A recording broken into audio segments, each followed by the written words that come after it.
Lucas McCabe Tomb Delver is Malifaux's opportunistic Tomb Raider. This iteration of the Master focuses on making remains markers, sometimes with the narrative abilities in the crew, and sometimes just with his massive personal damage capacity. His attack action, Defy the Odds, is both a melee and ranged attack. I think this action represents the specific type of Indiana Jones style combat, using the whip to pull a vase onto a plank that causes the enemy to fall into a pit, throwing a pot on a secret switch that causes poison darts to shoot out of the wall, sort of Jackie Chan style shenanigan based combat. This attack action is packed with value, being useful in every situation, has crit strike, and potentially sets up game winning interacts. After he's made the remains, his whole crew can use Nice Find to convert a remains marker into an artifact upgrade. McCabe has both Expert Climber and a bonus action to move his speed and drop a remains markers. This combines to ensure that he would typically get off 3 attack actions in an activation. Finally, his big defense is It Belongs in a Museum. This makes him situationally tanky when near remains markers, especially in the late game where remains are everywhere. Welcome to the Playbook, where I bridge the gap between first reading the cards and engaging in the deep tactical depth that is Malifaux 4th Edition.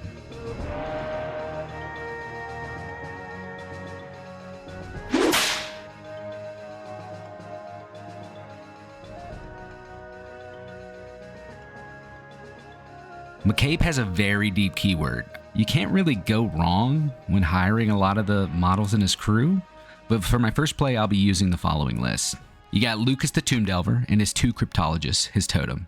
The Cryptologists bring Arcane Reservoir and have Uncover Secrets to make remains markers without even needing a TN.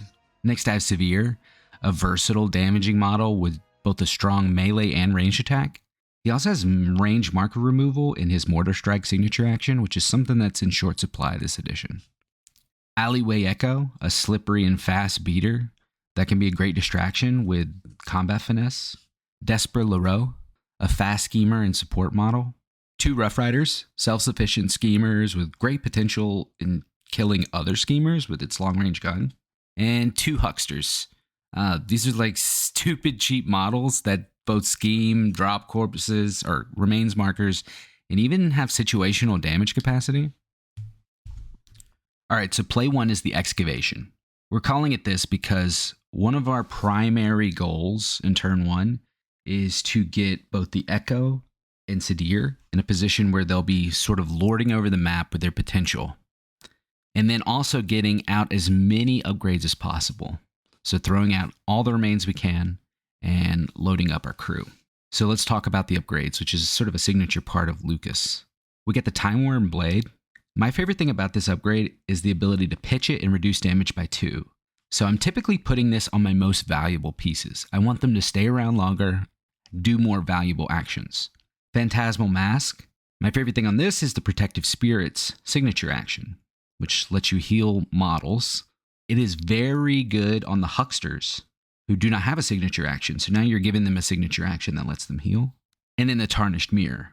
My favorite thing on this is the ability to pitch the upgrade to cause the attacking model that attacked the Lucas McCabe crew model, the Wastrel model, to suffer a amount of damage equal to the amount of damage that they suffer. This makes your skirmishing capacity even larger with things like the Rough Riders, who are slippery and hard to get to. And then when they get to them, you pitch the mirror and cause the enemy model to suffer as much damage as they put into the model. So before I deploy my models, I first want to highlight Desper. So Desper has the ability to leap with his acrobatic movement tactical action on top of a piece of terrain, and then throw hooks down at friendly models to pull them up to where he is. So with this excavation play, we're going to be most considerate about where we're putting Desper, Sadir, and the Alleyway Echo. So as you can see here, I positioned Sadir and the Echo where they're 6 inches away from this elevated position. And later in my turn, Desper is going to go and he's going to pull those 2 models up, and they project so much threat. Sadir's gun is incredible. It base does 3 damage. It has puncture. It has quick reflexes, so he can shoot again. He can do Mortar Strike to get another shot using a stone. He projects crazy threat, and the Alleyway Echo has secret passage on a signature action. So he can teleport 12 inches and then charge and cause so much havoc. So once these 2 models are up on this bluff, here, they're going to project a big bubble where my opponent does not want to wander into. So working backward from that ultimate goal, I want to put my remains markers in a position where when one of my wastrel model ends a movement, they can then attach one of these upgrades. So in this particular strategy, I've set up informants, so I don't have to do a ton of interact actions. If you're doing an interact heavy strategy, sometimes you'll be tempted to use the cryptologist to do those interacts, but you really got to consider the long-term potential of the cryptologist sort of making 3 remains markers turn 1. So I'll go first with my cryptologist. I'm going to put 2 remains markers up on this ledge, and I'm going to put 1 off to the left here. Next, I'll go with a huckster, who's going to walk to where one of these remains markers is, into move so they can attach an artifact upgrade and pick up a mask. I'm going to use inflated worth to drop another remains marker and a scheme marker. The remains is going to be at a better position for this Rough Rider, who's going to attach a mirror later in the turn. Now, when I drop the scheme marker as part of this action, I want to make sure it's in the deployment zone, because the second point of breakthrough requires you to have a scheme marker in your deployment zone. So I'm setting myself up for it, even if I don't take it this turn. The other huckster may go, drop their own remains marker, attach another mask. Next, I'll go with a Rough Rider. They'll position really conservatively. We don't want to give them any free damage, but he's mainly just going to set himself up with a tarnished mirror, so that when he's running schemes and scoring strat points later in the turn or later in the game, he'll be in both an inconvenient position so like the enemies will need to commit resources to get over to him. And then when they do, if they drop a lot of damage, he'll just reflect it back. Now I only have 2 remains markers on the field, so I can go with the cryptologist again, drop like 3 remains markers. Remember, there's a max of 5 you can have in terms of friendly markers on the board. So you never want to go like cryptologist, and then you might find yourself in a position where you put 6 markers out and you can't do that. My last Rough Rider will go. My opponent hasn't given me anything to chew on. In some matchups, the enemy may put a cheap schemer off on a flank pretty early, and the Rough Rider could use their taking off signature action and their 14-inch range repeating rifle to get some early damage in. But my opponent is not really invested in doing that, so I'm just going to go with the Rough Riders and put them in a conservative position. All right, I'm down to just Desper, Sadir, the Alleyway Echo, and Lucas. So as we talked about, we'll go with Desper. We'll throw Hook down, pull up Sadir and the Alleyway Echo. So on some boards, you may just want to pull McCabe forward. The reason I haven't done it on this board is because this rock here is a difficult position to get to in terms of elevation. You know, I'd have to either scale up or down. It's not connected to anything like some of my bridges are over here. And this is one of the mistakes I made when I first played McCabe. You think, okay, he has expert climber. He could probably easily go up and down. But his signature action doesn't allow him to do that because it's not a walk or charge action. And typically what he'll want to do is cut and run, move 6, and then attack, attack, attack. So it could be cut and run, charge, or just cut and run, shoot, shoot, shoot. That's the most value you can get. So if you pull him up to a ledge that he can't scale down, you'll now have to walk to the edge, scale down, or take fall damage, and then cut and run. So 1 less attack. So if you're pulling models up, McCabe may not be the one. Now we're playing against Ryder Rusty, who wants to basically sit on her hands turn 1 anyway. And I've just projected all this threat with Sadir and the Alleyway Echo into the middle of the board. So now those riders are not really going to do much of anything this turn. In fact, it doesn't make a lot of sense for my opponent to even contest the strategy markers turn 1, at least early. The best they can hope for is tying the strategy by having one of the tankier riders take one of the flanks, and then having Rusty herself come in through the middle and maybe take that center point. The Echo decides enough posturing, enough jabs, time to go in, and starts getting scrappy with the hooded rider. The Echo is particularly annoying in this matchup because it has combat finesse, so no cheats against melee attacks, and the Rusty crew is primarily going to be delivering damage in melee. So my opponent's in a pretty rough spot right now. They can either put a lot of attention into that combat finesse Echo or try to ride past him and contest the strategy. My opponent goes for the ride past strategy here. Second to last activation going with the hooded rider and contesting this right objective. Sadir was unable to really get any work done this turn, being so far back. It makes more sense to keep him in a more conservative position. But since the Hooded Rider's now out, McCabe can use cut and run and then walk into this position, drop a couple shots into the Hooded Rider, get early damage on that model. And then Rusty takes last activation turn 1 to get in and do some damage to Sadir. But we had that Time War Blade upgrade to pitch to reduce damage, which is not a iconed ability. So Rusty's not able to get around it with her big aura. And since we have first activation turn 1, we're sitting in a really good spot to either kill the Hooded before it even gets to activate, or get a lot of work done into Rusty herself. And that's the excavation. In this particular matchup, it's pretty uneventful because Rusty herself wants to hide all turn 1, and the McCabe guns are so powerful. All right, play 2 is the early Echo. Now with this play, we're using the same crew, and we're pretty much doing the same strategy. The only difference is we are going to play around that combat finesse ability of the Echo with more emphasis. Now, this would be a great play if you're running into something that really wants to get in your face fast. Like I was just talking about, if you're playing against opponents that like to walk in front of your gun line, you'll probably lay them out. But most keywords don't want to do that. And it is a very popular style of crew in 4th edition to have a crew that completely throws all of their emphasis into one model and then throws it into the enemy deployment zone turn 1. A lot of melee masters are this way, where it's like this moves this moves this, this moves this, and then my master charges you in your deployment zone turn 1. I tried to kill 2 models. I would use this type of play in a matchup like that. So what we're going to do is, functionally all we're really doing is moving the Desper activation earlier up in the turn. So we're holding back the Rough Riders, and Desper's going fairly early and pulling up both the Echo and Sadir. And what I'm going to do is put the Echo in a position where my opponent thinks they need to deal with them. And if they are a melee crew, they might struggle a little bit into combat finesse. Again, the point of this play is to stop that, damage 4 master from getting into Sadir and McCabe and your Cryptologists and your Rough Riders and getting in your deployment zone turn 1 and just making it a scrap. So we're going to lean into the slipperiness a little more and less into the damage.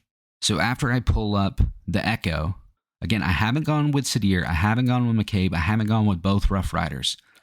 I'm going to now use the Echo to secret passage onto a flank. I might charge a totem, a cheap model, something like that. Whatever might get my opponent to focus on this position of the board. Now, you can do it with damage, but you can also do it with a very situational ability on the crew card, the Find of a Lifetime. This, you target a piece of terrain that is at least partially in the enemy deployment zone and make 2 ski markers within 1 inch of that piece of terrain. So if you're feeling really cheesy or cute, you can secret passage over here to the left flank, hit a Find of a Lifetime to drop 2 ski markers base to base with this piece of terrain that's touching, like a flank deployment piece of terrain, and then maybe even drop another ski marker. So you just drop 3 ski markers halfway into turn 1. Now this could score all kinds of schemes, and it can also bluff even more. So when you throw your opponent in a scramble like this, if they don't have any range marker removal, they may be like, how do I deny scheme X? Oh, I have to be within 2 inches of the scheme marker. All right, walk charge. I couldn't get through combat finesse. All right, next model, walk charge. Couldn't get through combat finesse.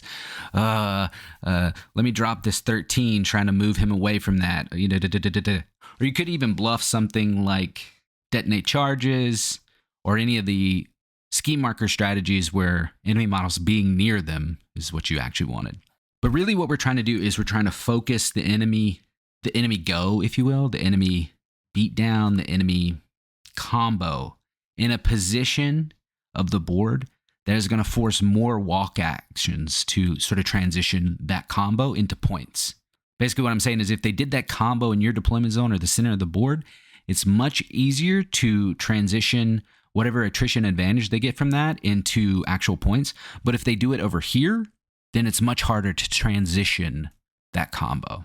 And since I went early with the Echo, I still have my Rough Riders to throw some damage in with their range 14 guns. And if you want to be super cute, later in the turn when you go in McCabe, you can be like, okay, I want to be within 12 inches of this model that I'm going to shoot, and I want to be within 10 inches of my alleyway echo, because when I get a raise, my alleyway echo can make an interact action. If you really want to lean into the bluff, you can do something like that, and your opponent will probably throw some severes trying to stop you from getting a raise on his Defy the Odds action, which will then cause the echo to make another interact action.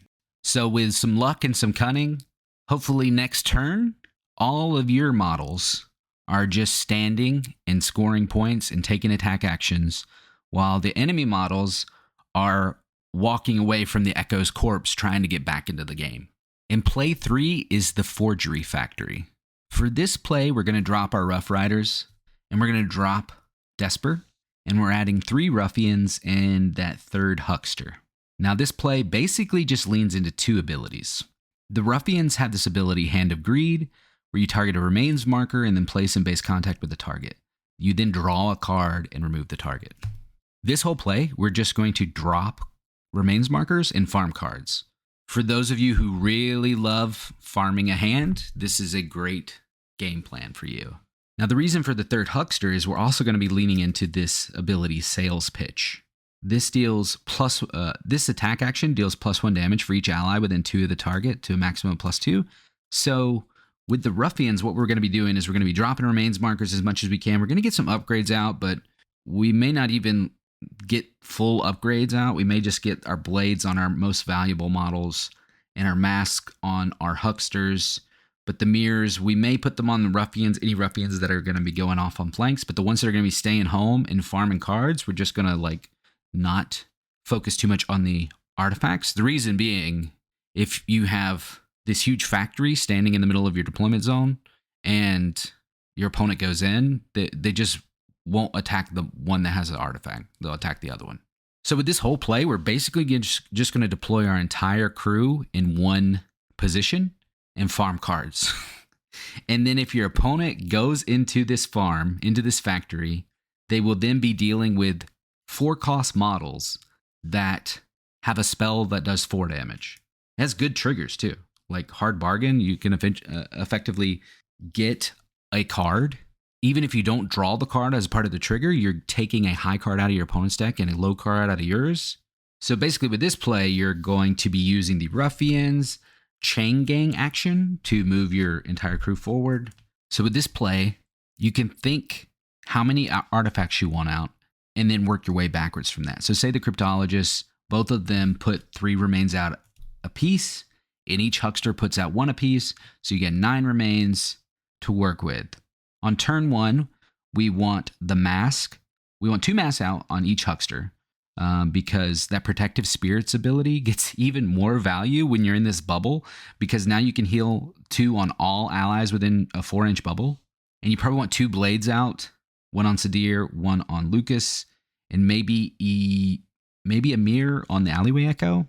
That's like 5 of our 9. So we got 4 attempts to draw cards off our Ruffians. So our Cryptologist can go early, throw them out.